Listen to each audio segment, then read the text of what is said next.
고린전서 13장 4절 말씀을 통해서 사랑은 친절합니다 라는 제목으로 하나님 말씀 증거하겠습니다. 사랑은 결코 실패하지 않습니다 시리즈 9번째 시간입니다. 성경은 우리 가정을 향해서 한 몸이라고 우리에게 선포합니다. 성경이 이와 같이 우리에게 말씀합니다. 창세기 2장 24절 25절 우리 같이 한 목소리 한번 읽어볼까요? 시작. 이러므로 남자가 부모를 떠나 그의 아내와 합하여 둘이 한 몸을 이룰지로다. 아담과 그의 아내 두 사람이 벌거벗었으나 부끄러워하지 아니하니라. 아멘. 동일하게 교회를 향해서도 한 몸이라고 말씀합니다. 고린전서 12장 13절 26절 27절 같이 한번 한 목소리 읽어볼까요? 시작. 우리가 유대인이나 헬라인이나 종이나 자유인이나 다 한 성령으로 침례를 받아 한 몸이 되었고 또 다 한 성령을 마시게 하셨느니라. 만일 한 지체가 고통을 받으면 모든 지체가 함께 고통을 받고 한 지체가 영광을 얻으면 모든 지체가 함께 즐거워하느니라. 너희는 그리스도의 몸이요 지체의 각 부분이라. 그러니 가정이 또 교회가 하나님은 한 몸이다 라고 말합니다. 세상에 한 몸이라고 하나님이 말씀하신 것은 딱 두 가지 밖에 없습니다. 가정과 교회입니다.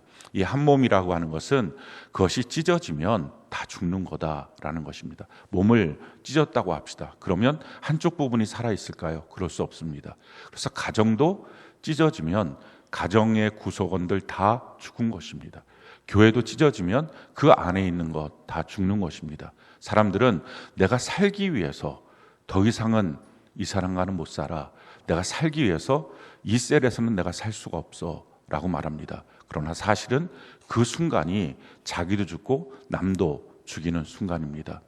그런 점에서 이 한 몸이다 라고 하는 것은 과연 어떤 의미가 있을까요? 첫 번째, 한 몸이라고 하는 것은 고린도전서 12장 26절에 있는 말씀처럼 만일 한 지체가 고통을 받으면 모든 지체가 함께 고통을 받고 한 지체가 영광을 얻으면 모든 지체가 함께 즐거워하느니라. 그러니 함께 기쁨을 얻고 함께 슬픔을 얻는 것, 이것이 바로 한 몸이다라는 것입니다. 그 사람은 기쁜데 나는 그것이 전혀 기쁘지가 않고, 그 사람은 슬픈데 나는 그것이 전혀 슬프지 않고 있다면 이건 한 몸이 아닌 것입니다. 그래서 한 몸이라는 것은 같이 느끼고 또 같이 기뻐하고 같이 슬퍼할 수 있는 것. 그래서 기뻐하면 기쁨이 2배가 되고 슬퍼하면 그 슬픔이 반으로 감소하는, 이게 바로 한 몸인 것입니다. 또한 한 몸이라는 것은 창세기 2장 25절에는 말씀처럼 아담과 그의 아내 두 사람이 벌거벗었으나 부끄러워하지 아니하니라. 수치가 가려지는 것, 이것이 바로 한 몸입니다. 그래서 사람들은 다 누구든지 부족함이 다 있습니다. 그 부족함의 내용이 다를 뿐이지 부족함이 없는 사람은 없습니다. 그 부족함에 대해서 서로 채워주는 것, 이게 그 수치를 가려주는 거죠. 또 연약한 부분이 다 있습니다. 어떤 사람도 연약함이 없는 사람이 없습니다. 물론 나에게는 연약한 것이 그에게는 강함일 수 있습니다. 그러나 서로 다 모든 사람에게 각각의 종류의 연약함이 있는 거죠. 그래서 그 연약함이 있을 때는 그것에 대해서 도와주는 것입니다. 또 어떤 일들에 대해서는 잘하는 것이 있습니다. 모든 사람들이 자기가 특별히 잘하는 것이 있습니다. 그 잘하는 것을 인정해 주는 것입니다. 또 뛰어난 것이 있습니다. 그건 칭찬해 주는 것입니다. 그래서 사람마다 다 다르게 부족함과 연약함과 잘하고 뛰어난 것들이 있는데, 여기에 대해서 서로 공감해 주고 부족한 거는 채워주고 연약한 거는 도와주고 잘하는 것에 대해서는 인정해주고 또 뛰어난 것에 대해서는 칭찬해주고, 그렇게 하는 것, 그렇게 해서 그의 수치를 가려주는 것. 또 우리가 또 죄도 짓고 허물도 많습니다. 근데 그 허물과 죄도 덮어주는 것, 이것이 바로 한 몸입니다. 그래서 가정 안에서, 교회 안에서 우리의 연약함과 우리의 부족함과 또 우리의 허물들이, 우리의 죄가 덮어지는 것입니다. 그래서 숨 쉴 수 있는 것입니다. 사람들은 누구나 다 잘못한 인생들이 있습니다. 그것을 덮어줄 수 있는 것, 이것이 바로 한 몸이라는 것입니다. 가정과 교회 안에서 이렇게 서로 사랑하면서 공감해주고 서로 사랑하면서 그 수치를 가려주는 것 때문에 우리가 이 땅을 사는 살맛 나는 인생이 되는 것입니다. 그것이 없다면 정말 각박하고 오늘날 그것이 없기 때문에 사람들이 다 거칠어지는 것입니다. 어디 가도 그 마음을 위안받고 치료받을 수가 없습니다. 또 어디를 가도 어느 교회를 가도 그 안에서 자기 마음이 뭐 잠깐의 감동은 있어도 실질적인 치유의 역사가 없는 것입니다. 결국 그렇기 때문에 점점 더 죄를 짓고 점점 더 강팍해지고 점점 더 거칠어지는 것, 이것이 지금 우리가 살고 있는 것입니다. 가정과 교회가 이처럼 서로 공감해주고 서로 덮어줄 수 있는 이유, 거기에는 사랑이 있기 때문에 그렇습니다. 사랑의 속성에 대해서 성경은 우리에게 이렇게 말씀합니다. 베드로전서 4장 8절 같이 한번 한 목소리 한번 읽어볼까요? 시작. 무엇보다도 뜨겁게 서로 사랑할지니 사랑은 허다한 죄를 덮느니라. 뜨겁게 사랑하면 그 사랑이 허다한 죄를 덮어줄 수 있다는 것입니다. 그게 사랑의 힘인 것입니다. 그러니까 가정과 교회 안에서 마음의 치유, 육신의 치유를 받지 못하는 이유는 사랑이 깨졌기 때문에 그렇습니다. 사랑이 깨지면 사람은 어느 곳에 가서도 숨 쉴 수가 없는 것입니다. 그 사랑은 우리의 사랑이 아닌 거죠. 하나님의 사랑, 그걸 받아야 다시 회복이 되는데 그 하나님의 사랑을 받지 못하고 우리끼리의 사랑만 했기 때문에 깨지는 것입니다. 우리끼리의 사랑의 핵심이 뭡니까? 기브 앤 테이크예요. 기본적으로는 이기적인 사랑입니다. 사실은 이기적인 사랑이라는 말은 앞뒷말이 전혀 맞지가 않는 것입니다. 이기적인 것은 사랑일 수가 없는 거죠. 근데 사람은 이 이기적인 사랑을 합니다. 나를 위해서 그를 사랑하고요. 심지어 나를 위해서 하나님을 사랑하고 섬기기도 합니다.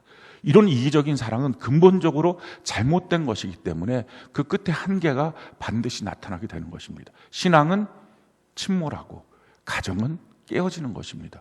그런 점에서 우리가 갖고 있는 기브 앤 테이크, 이기적인 사랑, 그 사랑으로는 안 되고 하나님께 받는 아가페 사랑, 그것으로 다시 가정이 채워지고 교회가 온전하게 다시 채워져야 합니다. 아가페 사랑, 성경은 이 아가페 사랑으로 너희가 서로 사랑해야 된다라고 우리에게 말씀합니다. 성경이 우리에게 이와 같이 말씀하죠. 요한복음 13장 34절 35절 같이 한번 목소리 읽어볼까요? 시작. 새 계명을 너희에게 주노니 서로 사랑하라. 내가 너희를 사랑한 것 같이 너희도 서로 사랑하라. 너희가 서로 사랑하면 이로써 모든 사람이 너희가 내 제자인 줄을 알리라. 내가 너희를 사랑한 것 같이 너희도 서로 사랑하라 하는 것입니다. 우리가 서로 사랑하는 것, 우리 안에 있었던 사랑으로는 그 사랑은 결국은 더 큰 상처를 결론적으로 주게 됩니다. 내 사랑 갖고는 안 됩니다. 주님이 날 사랑하신 것, 그 사랑으로 서로 사랑하는 것, 그래야 온전한 회복이 그 가운데 있게 됩니다. 주님의 사랑은 어떤 것일까요? 성경을 보면 크게 세 가지로 주님이 우리에게 베푸신 사랑을 설명합니다. 첫 번째는요, 요한복음 3장 16절 같이 한번 목소리 읽어볼까요? 시작. 하나님이 세상을 이처럼 사랑하사 독생자를 주셨으니 이는 그를 믿는 자마다 멸망하지 않고 영생을 얻게 하려 하시며, 하나님이 우리를 사랑해서, 사랑의 목적이 뭡니까? 우리가 영생을 얻어서 영원한 천국에 들어가는 것, 이게 주님이 우리에게 베푸신 사랑입니다. 이걸 위해서 주님이 직접 죽으셨다, 희생하셨다라는 것입니다. 우리도 동일한 사랑을 주는 것입니다. 아가페 사랑은 그냥 하하호 서로 좋아하는 게 아니라 그가 천국에 가도록 하는 사랑, 이게 아가페 사랑입니다. 그냥 교회당 안에만 앉혀있다고 천국 가는 게 아니죠. 정말 예수님을 믿어야 됩니다. 정말 예수님을 믿는다는 말은 하나님의 말씀을 한 절 한 절 다 믿는 것입니다. 그렇게 믿도록 하는 거죠. 그러려면 내가 먼저 믿고 그에게도 믿도록 그렇게 권면해야 되는 것입니다. 이게 아가페 사랑이에요. 그러기 위해서는 내가 희생하는 것입니다. 내가 내 것 다 챙기면서 그 사람에게 전도하고 복음 증거하고 함께 천국 갈 수는 없는 것입니다. 그래서 이기성이 빠져야, 이기적인 마음이 빠져야 사랑을 시작합니다. 이기적인 마음이 빠져야 그의 영생과 그의 천국이 이루어지기 시작하는 것입니다. 두 번째, 하나님이 우리에게 베푸신 사랑, 그것은 마태복음 1장 23절입니다. 같이 한번 목소리 읽어볼까요? 시작. 보라, 처녀가 잉태하여 아들을 낳을 것이요 그의 이름은 임마누엘이라 하리라 하셨으니 이를 번역한즉 하나님이 우리와 함께 계시다 함이라. 하나님이 우리 같은 죄인과 함께 하셨다. 그 거룩하신 분이 우리 같은 사람과 함께 하셨다. 이게 사랑입니다. 우리는 사랑이 없으니까 조금만 자기 눈에만 벗어나도 함께 있기를 싫어합니다. 같이 말 섞는 것도 싫어하고요. 심지어 얼굴 부딪히는 것도 싫어합니다. 그러니까 그렇게 해서 그냥 외면하고 지나가 버리는 거. 이게 사랑 없는 우리의 모습입니다. 근데 하나님은 우리 같은 자, 원수된 자를 하나님이 함께 하셨습니다. 심지어 한 몸이라고만 불러주셨습니다. 그래서 가정 안에서, 교회 안에서, 이 셀 안에서 내 눈에 벗어난 사람, 내 마음에 들지 않는 사람, 그런데 그와 함께하는 것. 목적이 뭡니까? 함께해서 줘야 될 복음이 있습니다. 함께해서 줘야 될 선물이 있는 것입니다. 이걸 위해서 함께함의 열정을 갖는 것. 이게 주님이 우리에게 베푸신 사랑이고 또한 우리가 사랑해야 될 사랑입니다. 세 번째, 주님이 우리에게 베푸신 사랑이 무엇입니까? 로마서 5장 8절 10절 같이 한번 목소리 읽어볼까요? 시작. 우리가 아직 죄인 되었을 때에 그리스도께서 우리를 위하여 죽으심으로 하나님께서 우리에 대한 자기의 사랑을 확증하셨느니라. 곧 우리가 원수 되었을 때에 그의 아들의 죽으심으로 말미암아 하나님과 화목하게 되었은즉 화목하게 된 자로서는 더욱 그의 살아나심으로 말미암아 구원을 받을 것이다. 우리가 죄인 되었을 때, 더 정확하게는 우리가 하나님과 원수 되었을 때 우리를 위하여 대가 없이 그 사랑을 베풀어 주셨다라는 것입니다. 우리도 가정 안에서, 교회 셀 안에서 우리가 무엇인가 받을 수 있는 대가를 계산하지 않고 주는 것, 이것이 바로 아가페 사랑, 하나님의 사랑입니다. 우리가 이 사랑을 어떻게 합니까? 누구든지 이 사랑을 자연스럽게 할 수 있는 사람은 없습니다. 결혼하면 이 사랑이 될까요? 그게 안 되니까 우리나라 이혼율이 세계 1등입니다. 뭐 1등할 게 없어서 그런 걸 1등할까요? 그러니까 결혼하면 되는 게 아닙니다. 아니, 교회 등록하면 그 사랑이 될까요? 안 되는 것입니다. 그러니 교회 안에서 마음이 붕 떠다니는 것입니다.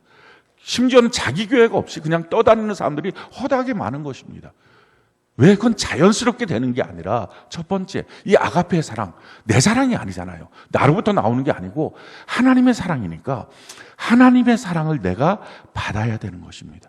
하나님의 사랑은 언제 받습니까? 하나님이 세상을 이처럼 사랑하사 그 사랑을 주신 거죠. 독생자를 주셨으니 이는 저를 믿는 자마다. 하나님의 사랑을 받았다는 증거는 믿음이 내 안에 들어왔을 때 확증이 되는 것입니다. 예수님 나의 주인이시다. 예수님 나의 구원자가 되신다. 천국이 내가 믿어진다. 하나님의 말씀, 성경이 하나님의 말씀으로 내가 믿어진다. 이 믿음이 있을 때 아가페 사랑이 들어온 거예요. 근데 이 들어온 것을 성경은 이렇게 말하죠. 그게 태어난 거야. 거듭난 거야. 태어나자부터는 사랑 못합니다. 성숙해야 되겠죠. 그래서 아무리 구원받았어도 미성숙하면, 쉽게 말하면 구원이 완성되어 가지 않으면, 자라나지 않으면 그러면 사랑할 수는 없습니다. 그런데 이 자라나는 것은 자기 머릿속의 관념으로 자라나는 게 아니라 실제적인 삶 속에서 우리가 이 사랑이 자라나도록 그렇게 해야 되는 것입니다. 그 아가페 사랑이 자라나기 위해서 꼭 필요한 것은요, 우리의 관념이 아니라 실제적인 삶 속에서 사랑을 적용해 보는 것입니다. 그렇게 하도록 우리에게 주신 것이 15가지 사랑 사용법입니다. 우리가 지난주에 첫 번째를 배웠습니다. 그걸 배우고 그냥 끝나면 안 되고요. 그냥 그렇구나 하는 게 아니라 실제적인 삶 속에 자꾸 실패해도 또 적용하고 또 적용하고 이걸 반복하는 것입니다. 우리에게 익숙하게 만드는 것입니다. 지난주에 우리가 배웠던 사랑의 사용법, 그것이 사랑은 오래 참습니다 입니다. 이 오래 참는다라고 하는 말은 마크로디메오라는 헬라어인데, 헬라어를 보면 이 두 가지 단어 또는 세 가지 단어를 합쳐서 한 가지의 단어로 만드는 경우들이 많습니다. 그 마크로라고 하는 거와 디메오, 이 두 가지 단어가 합쳐진 겁니다. 마크로라고 하는 말의 반대말, 우리가 잘 아는 말인데 마이크로입니다. 마이크로라는 게 뭡니까? 아주 세밀하게, 아주 좁은 그런 것을 보는 것. 이게 마이크로죠. 마크로라는 것은 매우 넓게, 매우 길게라는 것입니다. 디메오, 이것이 바로 분노입니다. 그러니까 분노를 나로부터 아주 멀리, 그러니까 완전히 분노 제거하라라는 것입니다. 성경에 보면 분노하되 죄짓지 말고, 분노하되 그 해가 지도록 분노하지 말고, 분노하되 마귀에게 틈을 주지 마라, 이렇게 성경이 쓰여져 있습니다. 이걸 보고 사람들이 이렇게 생각하죠. 아, 분노는 해도 되지만 죄를 지으면 안 되는구나. 분노는 해도 되지만 그냥 하루 해지기 전에 풀면 되는구나. 분노는 해도 되지만 마귀한테 틈을 주면 안 되는구나. 이렇게 해석을 하려고 합니다. 그게 아니고요. 성경의 정확한 의미는 너는 분노하면 무조건 죄죠. 너는 분노하면 무조건 그 다음날까지 가. 너는 분노하면 무조건 마귀한테 틈 줘. 그러니까 분노하지 마. 이런 뜻입니다. 여러분들이 실질적으로 화가 났어요. 누구 때문에? 화가 났어요. 가족 구성원들 가운데. 그러면 그게 화가 났는데 하룻밤 자고 아침에 딱 보면 굿모닝 허니 이렇게 합니까? 아무도 안 싸늘하게 분위기 아주 살벌하게 쏙 지나갑니다. 하루 반드시 넘습니다. 그러니까 절대 우리는 안 되는 존재입니다. 그러니 분노하지 말라는 거예요.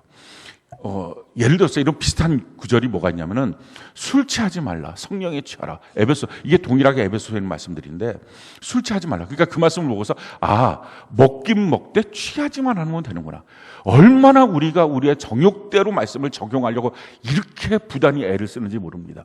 그게 아닌 거예요. 너는 술 먹으면 반드시 취하는 데까지 가. 지금 그 얘기예요. 먹으면 안 돼. 그래서 이걸 가르쳐 주느라고 잠언서 23장에 술은 보지도 마. 술 먹는 자는 재앙이 끊이지 않아. 라고 말씀해 주신 것입니다. 분노도 마찬가지죠. 너 분노하는 것으로 하나님의 의가 이루어지지 않아. 라는 것입니다. 우리가 하나님의 뜻을 이루기 위해서 이 땅을 사는 건데, 하늘에서 이룬 뜻, 땅에서 이루기 위해서 하는 건데, 그게 분노하면 뜻이 이루어지지 않는다면 뭐하러 이 땅을 우리가 분노하면서 살겠습니까? 그러니까 분노를 하지 않는 것입니다. 또 사람들이 이렇게 말하죠. 예수님도 분노하셨던데요. 성경을 보니까 참 성경 통독하라 그러면 그런 거 보는 게 아닌데 그런 이상한 것들만 봅니다. 그 말은 예수님도 분노했으니 나도 분노하자 이 말이 아니고 너가 예수님 레벨 되면 분노해 라는 뜻입니다. 그러니 가정과 교회 안에서 누군가 화를 낸다면 꼭 목숨을 걸고 질문하시기 바라요. 왜냐하면 이게 화난 상태에서 잘못 질문했다가는 큰일 납니다. 아무튼 질문을 하시는데 이렇게 질문하시기 바라요. 예수님 레벨이십니까? 이렇게 꼭 질문을 하시기 바라요. 그 예수님 레벨 아니면 분노하지 말라 하는 것입니다. 분노함으로 하나님의 뜻은 이루어지지 않습니다. 우리가 분노에 대해서 폭발형의 분노만 보통 알죠. 버럭하고 화를 내고 소리 지르는 거. 근데 그것만이 분노가 아니라 억압형도 있습니다. 분노하는 게 안 좋다. 이거 눌러놔요. 그런데 눌러놓는 게 없어지는 게 아니라 눌러놓기를 하다가 어느 날 정말 아무것도 아닌 사소한 그게 이제 바로 그 꼭지점에 도달한 거죠. 그게 터지면 다 댐이 터진 것처럼 다 죽습니다. 다 그냥 완전히 인간의 끝을 볼 수 있습니다. 또 한 가지 분노의 유형 중에 한 가지는 누수형이 있습니다. 누수형은 찔끔찔끔 소심한 복수를 하는 것입니다. 예를 들어서 이런 거예요. 막 화가 나면 일단 말을 안 해. 그리고 그림자 취급해. 무시하고 지나. 불러도 대답이 없어. 부르다가 내가 죽을 이름이 되는 거예요. 그러니까 이런 식으로 전혀 하는 것도 나는 화를 안 냈어요. 짜증내는 거. 이런 거 다 분노입니다. 그러니까 분노하지 마라 하는 것입니다. 우리가 분노를 하지 않을 수 있는 방법, 분노는 2차적 감정이에요. 너가 그랬으니까 내가 저절로 나오지가 아니라 분노는 내가 내는 것입니다. 이걸 어떻게 할 수 있냐면 여러분들이 사람마다 분노가 달라요. 어떤 사람한테는 폭발형, 또 어떤 사람한테는 누수형, 또 어떤 사람한테는 아무리 화를 낼 조건을 보여도 웃어. 왜냐하면 그냥 본질적으로 그를 사랑하니까. 또 어떤 사람한테는 그렇게까지 안 했는데도 버럭 화가 나. 분노는 그가 내게 하는 게 아니라 내가 내는 거구나. 2차적 감정이에요. 그래서 조절할 수 있어요. 아니 그래서 분노하지 않을 수 있어요. 분노하면 아가페 사랑은 깨집니다. 그런데 분노해야 될 거라고 생각하는 그 자리에서 분노하지 않고 그냥 참고 넘어가는 게 아니라 아니지. 분노 말고 다른 것으로 나의 감정을 표현할 수 있지. 기도하고 조급한 프로그램 같지 않고 또 그 안에서 용납, 용서, 사랑이라고 하는 하나님이 우리에게 가르쳐 주신 이 방법을 적용해서 우리가 분노하는 이유가 뭡니까? 분노함으로 문제를 해결하고 싶어서 분노하는 것입니다. 그런데 그게 아니라 용납, 용서, 사랑으로 문제가 어떻게 해결되는지 우리가 그걸 좀 살펴보는 것, 그걸 익숙하게 만드는 것, 이것이 사랑 사용법입니다. 오늘 두 번째 우리가 이 사랑 사용법은요, 사랑은 온유하며 이렇게 돼 있습니다. 근데 이 온유하며라고 하는 단어는 크레슈토 에타이라고 하는 헬라어입니다. 크레슈토 에타이. 이 크레슈토 에타이라고 하는 단어는 친절함이 맞는 번역입니다. 그러니까 온유함은 우리가 생각하는 온유함이 있는데 그게 아니라 친절함. 그래서 아마 여러분들이 새번역 성경을 보거나 아니면 우리말 성경을 보게 되면 사랑은 친절합니다. 이렇게 고린도서 13장 4절에 아마 표현이 되어 있을 것입니다. 친절한 것. 오늘 우리가 두 번째 배워야 될 사랑의 모습입니다. 이 친절이라고 하는 것은 그 사람에게 유익을 주기 위해서 내가 선한 행동을 하는 것. 이게 친절입니다. 사랑은 오래 참고 분노를 제거하라. 마크로티메오. 이것은 우리에게 부정적인 것을 최소화시키는 것. 이 말씀이고요. 이 크레슈테타이 사랑은 친절합니다. 이것은 우리에게 긍정적인 부분을 최대화시키는 것. 이것입니다. 어느 누군가의 관계 속에 사랑이 시작됐다면 우리가 가만히 생각해 보면 그 사람의 친절이 어느 날 내 마음에 들어온 거예요. 그래서 사랑이 시작한 거예요. 그 사랑이 지속되는 것도 무엇으로 지속될까요? 그 사람의 지속적인 친절로 사랑은 지속됩니다. 그러니 가정 안에서든지 교회 안에서든지 이 친절이 중단되면 그때부터 사랑은 식는 거예요. 왜 언제부터 우리 가정이 정말 이렇게 사랑이 없을까? 그냥 미운 정 때문에 산다. 이런 가정, 이게 아가페 사랑이 없는 거잖아요. 왜 그렇게 됐을까? 친절함이 없어진 거예요. 잡아놓은 물고기라고 생각해서 더 이상 친절을 베풀지 않는 거예요. 성도들도 셀도 그 셀 안에서 이 친절함이 사라지는 것, 그것이 더 이상의 사랑이 지속되지 않는 이유인 것입니다. 친절이라고 하는 것은요, 말은 공손하게 하는 거예요. 부드럽게 하는 거예요. 그리고 표정은 밝게 하는 거예요. 제가 이렇게 설교할 때 여러분들 표정이 친절했으면 좋겠습니다. 밝게 하는 것입니다. 이런 코드가 또 맞으시는군요. 예. 그리고 행동은 예의 바르게 행동하는, 함부로 행동하지 않는 것. 이게 친절이에요. 성경에 보면 가장 친절한 인물 리브가를 뽑고 있어요. 창세기 24장에 보면 아브라함의 아들 이삭이 있죠. 이 이삭의 신부감을 구하는 일이 있습니다. 이 신부감을 구하는 일에 아브라함이 자기 종을 보냅니다.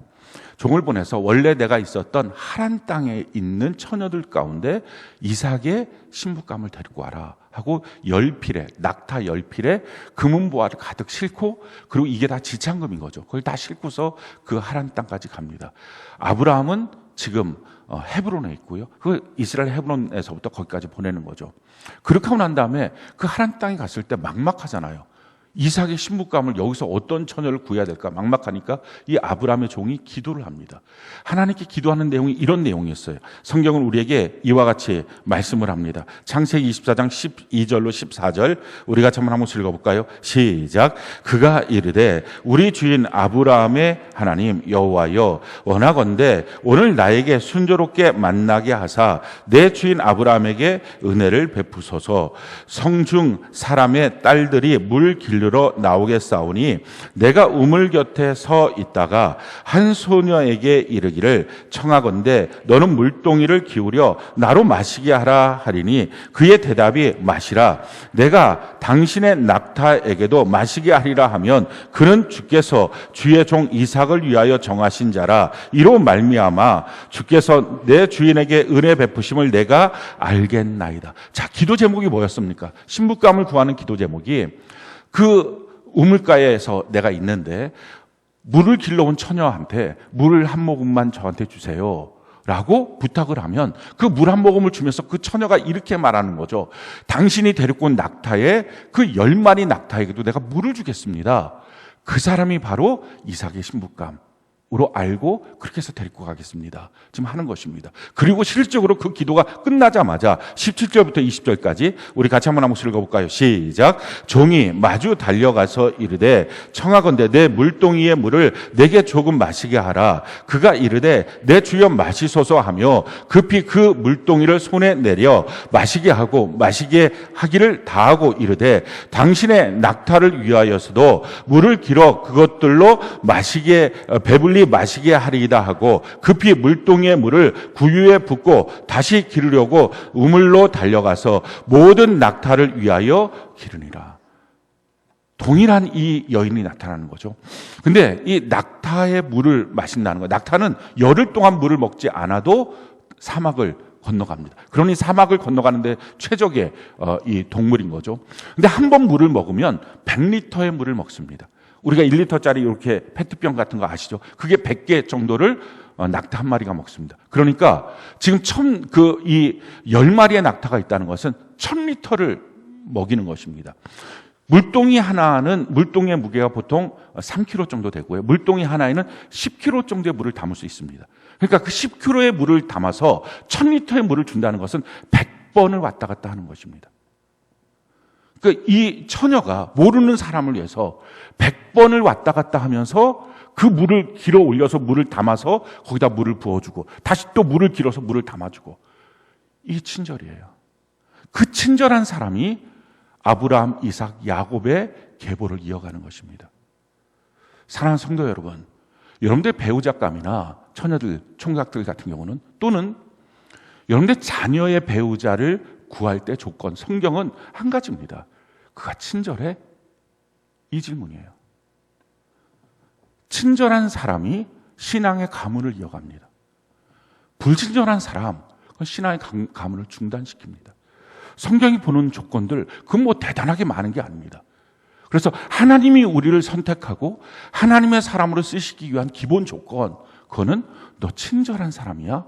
이거를 지금 우리에게 물어보고 있는 것입니다. 가정과 교회 셀 안에서 과연 나는 친절한 사람인가? 이 불친절하다라는 것은 어떤 것입니까? 불친절하는 것은 원망, 불평, 이게 투덜투덜이 많은 것입니다. 투덜투덜. 그리고 가정과 교회 안에서도 끼리끼리만 친절하고 나머지한테는 전혀 표정도 무표정, 심지어는 성난 표정, 공격적인 태도, 예의 없는 자세, 이게 불친절이에요. 이거 하나님 쓰지 않는 사람이에요. 하나님이 쓰는 사람, 이렇게 친절한 사람인 것입니다. 함부로 말하고 함부로 행동하는 것, 그래서 성경은 이렇게 우리에게 표현하고 있어요. 잠언 12장 18절 같이 한번 읽어볼까요? 시작. 칼로 찌름같이 함부로 말하는 자가 있거니와 지혜로운 자의 혀는 양약과 같으니라. 내가 함부로 말하고요, 함부로 행동하고요, 얼굴 표정, 성난 표정 짓고요, 또 심지어 막 이렇게 말하는 것도 막 그 사람의 자존심도 다 뭉개놓고, 그럼 무표정하고, 뭐가 그래도 그냥 아무 신경도 안 쓰고 무표정하고, 이런 모습은 칼로 찌르는 거랑 똑같다는 것입니다. 그런 아픔이에요. 누군가 함부로 말합니까? 그 사람 칼로 찔러놓은 거예요. 이게 얼마나 고통스럽고 아프겠어요. 그렇게 하지 않는 것입니다. 사랑은 친절합니다. 함부로 행동하지 않습니다. 그러면 우리가 어떻게 구체적으로 이 친절함을 우리가 삶에 적용할 수 있을까요? 첫 번째, 우리가 사랑을 하기 위해서 꼭 필요한 부분은요, 먼저 하는 거예요. 그 사람이 나한테 친절해질 때까지 기다려주고 그럼 내가 하지, 이런 기브앤테이크가 아닌 거예요. 여러분들이 하나님의 사랑을 받았다면, 구원받았다면 이제부터 그 사랑을 우리 삶 속에 적용하기 위해서는 먼저 하는 것입니다. 성경이 우리에게 이렇게 말해요. 로마서 12장 10절 같이 한번 읽어볼까요? 시작. 형제를 사랑하여 서로 우애하고 존경하기를 서로 먼저 하며. 먼저 하는 거예요. 그리스도인이라면 그걸 먼저 시도하는 것입니다. 그가 해야지 나도 하지. 아니면 내가 한두 번 했는데 그가 반응이 없어. 에이 몰라. 그게 아니라 그가 만약에 같은 셀이라면, 그가 만약에 같은 가정이라면 먼저 사랑을, 이 친절함을 시도하는 것입니다. 두 번째 해야 될 것은요, 무엇인가 복음에 대해서 말씀을 하고 바르게 양육해야 될 때가 있을 것입니다. 그럴 때도 부드럽게 친절하게 말하는 것입니다. 내가 옳은 말을 하니까 내가 정색하고 함부로 말하는 게 아닙니다. 성경은 우리에게 이와 같이 말합니다. 에베소 4장 15절 같이 한번 읽어볼까요? 에베소 4장 15절 같이 한 목소리 시작. 우리는 사랑으로 진리를 말하고 살면서 모든 면에서 자라나서 머리가 되시는 그리스도에게까지 다다라야 합니다. 사랑으로 진리를 말하라 하는 것입니다. 옳은 말을 정말 예의 없이 함부로 자존심 거드리면서 그렇게 말하지 말라 하는 것입니다. 자, 세 번째 우리가 해야 될 일은요, 그가 필요한 게 뭔지를 항상 살펴보는 것입니다. 성경은 우리에게 이렇게 말해요. 빌립보서 2장 1절로 4절 같이 한번 읽어볼까요? 시작. 그러므로 그리스도 안에 무슨 권면이나 사랑에 무슨 위로나 성령의 무슨 교제나 궁율이나 자비가 있거든 마음을 같이하여 같은 사랑을 가지고 뜻을 합하며 한 마음을 품어 아무 일에든지 다툼이나 허영으로 하지 말고 오직 겸손한 마음으로 각각 자기보다 남을 낮게 여기고 각각 자기 일을 돌볼 뿐더러 또한 각각 다른 사람들의 일을 돌보아 나의 기쁨을 충만하게 하라. 자기 것만 챙기는 게 아니라 그 가족 구성원들 가운데 필요가 뭐가 있을까? 교회 셀 안에서 저 사람의 필요는 뭐가 있을까? 관심을 갖고 그 필요한 것들을 채워주는 것입니다. 성경은 우리에게 이렇게 말하죠. 요한일서 3장 17절로 18절 같이 한번 읽어볼까요? 시작. 누가 이 세상의 재물을 가지고 형제의 궁핍함을 보고도 도와줄 마음을 닫으면 하나님의 사랑이 어찌 그 속에 거하겠느냐? 자녀들아, 우리가 말과 혀로만 사랑하지 말고 행함과 진실함으로 하자. 우리의 물질이 들어가죠. 우리의 시간이 들어가죠. 근데 그렇게 하는 것입니다. 그게 아가페 사랑을 주는 방식입니다. 네 번째 아가페 사랑을 주는 것은요, 리액션이 좋은 거예요. 성경이 우리에게 이렇게 말해요. 로마서 12장 15절 같이 한번 읽어볼까요? 시작. 즐거워하는 자들과 함께 즐거워하고 우는 자들과 함께 울라. 그러니까 막 재밌다고 얘기를 해요. 근데 들어도 어느 포인트에서 웃어야 될지 모르는 거예요. 자, 그럴 때는 어디서 웃어야 되지? 이렇게 물어보는 사람은 불친절한 거예요. 그렇게 할 때는 어떻게 됩니까? 그냥 포인트를 어차피 저 사람 말할 땐 포인트를 모른다 하면 말을 시작하고 말을 마칠 때까지 계속 웃는 것입니다. 흥겹고 기쁘게 즐겁게. 또 어느 때는 정말 슬프게 공감하고. 그러니까 제일 안 좋은 불친절. 요즘 아이들 가운데 그런 아이들이 있죠. 그냥 핸드폰만 보고 있고 부모가 뭐라고 말하던 핸드폰만 보고 뭐 이런 경우들. 셀장이 셀 예배 드리는데 다 고개 숙이고 있는 거. 설교할 때 졸고 있는 사람 뭐 거의 없어요. 우리는 졸고 있는 사람 뭐 이런 사람들 굉장히 공감이 안 되는 거죠. 여러분들이 정말 친절하다고 느끼는 사람은 뭡니까? 내가 무슨 얘기를 할 때 그 사람이 눈을 딱 마주치면서 동그랗게 눈 뜨고 막 웃어주고 끄덕끄덕거려주고 막 이렇게 반응하는 것.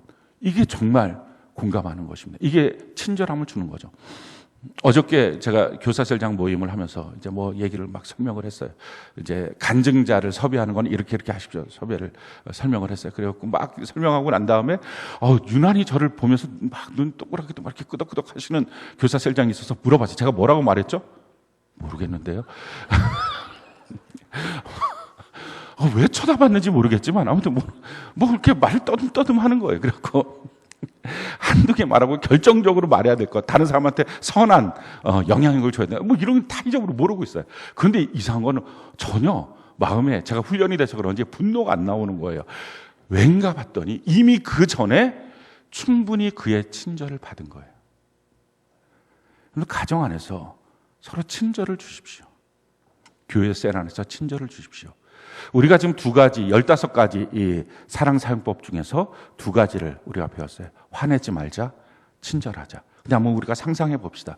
만약 우리의 가정이 또 우리 교회 셀이 이렇게 화내지 않고 서로 친절한 것, 이렇게 하고 있다면 얼마나 천국과 가까울까요? 천국 같은 느낌이 들까요? 아니 15가지 중에서 2가지만 했는데도 얼마나 천국 가까운 모습이 될까요? 그래요. 우리가 왜 지금 사랑에 대해서 이렇게 배우고 익히고 있는 거죠? 이게 우리 천국과 가까이 있는 것이기 때문에 그래요. 천국 가려면, 구원 받으려면 사랑 없으면 못 받아요. 아마 여러분들이 생각하는 사람들 중에서는 믿음이 있으면 천국 가는 거 아니야? 맞아요. 믿음이 있으면 천국 가요. 그 믿음이 뭔지를 아셔야 돼요. 그 믿음이 사랑의 씨예요. 하나님이 세상을 이처럼 사랑하사 독생을 주셨어요. 하나님의 그 사랑을 받는 게 뭐예요? 믿음이에요. 그러니까 믿음이라고 하는 것은 사랑의 씨앗으로 들어온 거예요. 그러면 이 믿음이 잘 커 나가는 방법이 뭐예요? 종교적인 열심이 아니라 사랑으로 커져가는 거예요. 그래서 요한 1서 3장 14절 15절에는 너가 형제를 사랑함으로 사망의 생명으로 옮겨졌다. 형제를 사랑하지 않는 자는 여전히 사망 가운데 있는 자다 라고 성경은 말해요. 다른 말로 말하면 사랑이 없으면 지옥 가는 거예요. 천국은 어떤 곳입니까? 사랑을 받고 그 사랑을 키워나가서 풍성한 사랑의 사람들로 온전케 있는 곳, 이게 천국이에요. 천국이 얼마나 아름다울까요? 근데 우리가 거기서 한 가지 또 질문해야 되죠. 그럼 나는 천국 갈 수 있도록 그 길을 걸어가고 있는가? 나는 친절한가? 나는 가정과 교회 안에서 최소한 분노하지 않는가? 다른 걸로 나의 감정과 생각을 표현하는 연습이 되고 있는가? 이거 점검해 보셔야 됩니다. 사랑하지 않으면 우리는 천국 갈 수 없어요. 사랑하지 않는 자가 천국에 있다면 그 사람 때문에 얼마나 불편하겠어요. 여러분들 가정 안에서도 어떤 사람이 맨날 화를 내고 전혀 친절은 없고, 여러분 셀 안에서 동일한 이런 사람이 있다고 하면 그 사람 눈치 보느라고 얼마나 불편하겠어요. 근데 그 사람이 천국에 있어요. 천국이 얼마나 불편하겠어요. 천국이 아닌 거예요. 우리가 이 땅에 사는 동안 천국에 합당한 사람이 되는 것은 사랑을 배워가는 것입니다. 사랑을 훈련하는 것입니다. 먼저 우리 두 가지 훈련을 꼭 합시다. 분노하지 않는 것. 뭐 다른 데 나가서야 뭐 어떡하겠어요. 내 가정 안에서, 교회 안에서, 내 셀 안에서, 내 가정 안에서 분노하지 않는 것. 두 번째, 친절한 것. 뭐 가족의 개념을 여러분들이 할 수만 있다면 확장시켜도 좋을 것입니다.